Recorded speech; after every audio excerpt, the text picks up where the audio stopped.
네, 꼭 12년이 흘렀습니다. 지난 2004년 3월 12일 고 노무현 전 대통령의 탄핵소추안이 국회 표결에 붙여진 날입니다. 헌정 사상 두 번째 현직 대통령 탄핵 표결이 하루 앞으로 다가왔습니다. 12년 만에 돌아온 탄핵 정국. 그때와 지금은 어떻게 다를까요? 먼저 운명이 뒤바뀐 사람이 있습니다. 이번 탄핵의 당사자인 박근혜 대통령입니다. 지난 2004년 고 노무현 전 대통령의 탄핵 심판 당시 박 대통령은 당시 야당이었던 한나라당 의원이었습니다. 당시 노무현 대통령의 탄핵소추안이 통과된 그 순간 박근혜 당시 한나라당 의원도 그 자리에 있었습니다. 박 대통령의 의원석에서 그리고 투표가 끝난 후 나가면서 미소를 짓는 모습이 YTN 카메라에 포착되기도 했습니다. 해맑게 즐거워하는 모습이라고 누리꾼들이 많이들 이야기하고 있는데 저 때는 정말 이제 너무 밝게 환하게 웃으면서 노무현 대통령 탄핵에 참여하고 나서 나오는 장면인데 운명이 12년 만에 완전히 뒤집혔습니다. 다시 12년이 흘러서 뒤바뀐 운명으로 탄핵 심판대에 선 박근혜 대통령. 고 노무현 전 대통령과 같은 탄핵 표결을 앞두고 있지만 사유는 다릅니다. 노 전 대통령은 주로 선거법 위반이 문제되면서 탄핵이 의결됐고 박 대통령은 국정농단과 뇌물 혐의로 탄핵 심판을 앞두고 있습니다. 그런데 사안이 좀 달라요. 2004년 저 당시는 저도 기억이 생생한데 대통령이 선거 중립의 의무를 위반했다. 그러니까 이제 중앙선관위에서 이것을 유죄로 유권 해석을 했고요. 어찌 보면 4년의 국정을 같이 하고 있었다.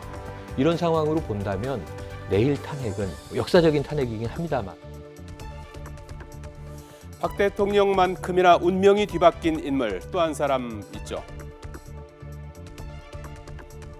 왕 실장, 기춘대원군으로 불리는 김기춘 전 청와대 비서실장입니다. 현재 박근혜 대통령의 의혹에 대해서 대부분 모르쇠로 일관하며 방패 역할을 하고 있는 김 전 실장.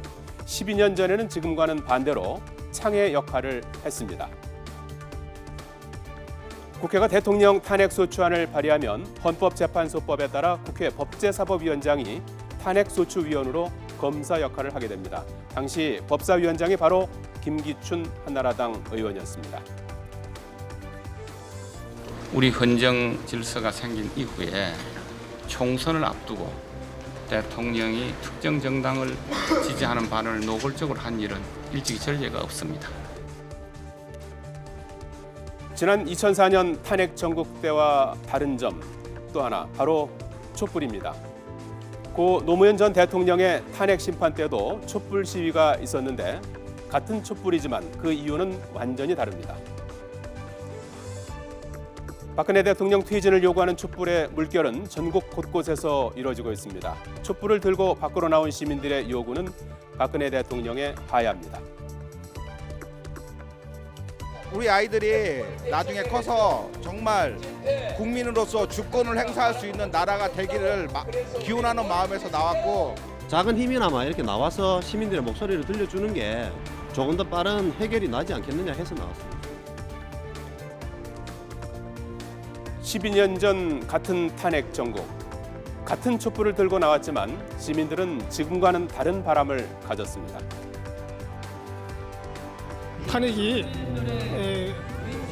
반드시 철회가 돼가지고 대통령께서 정상적인 국정을 수행할 수 있는 그런 날이 빨리 오기를 바라는 마음에서 오늘 촛불 시위에 참석하게 됐습니다. 2004년과 2016년의 탄핵 전국 공통점도 있습니다. 야당과 여권 비주류의 합작이라는 점입니다. 지난 2004년 노 대통령의 탄핵은 당시 제1야당인 한나라당과 여권 비주류가 잔류한 민주당의 합작으로 성사가 됐습니다. 당시 민주당 조순영 대표와 한나라당 최병렬 대표가 주도했습니다. 현재 진행되는 탄핵 또한 제1, 2야당인 더불어민주당과 국민의당이 주도하고 새누리당의 비주류인 비박계 의원들이 합세하는 형국입니다. 12년 만에 돌아온 탄핵 정국. 탄핵안이 국회 본회의에서 가결돼 헌법재판소에서 탄핵 심판을 하게 될지 아니면 그 전에 부결될지 운명의 시간은 점점 다가오고 있습니다.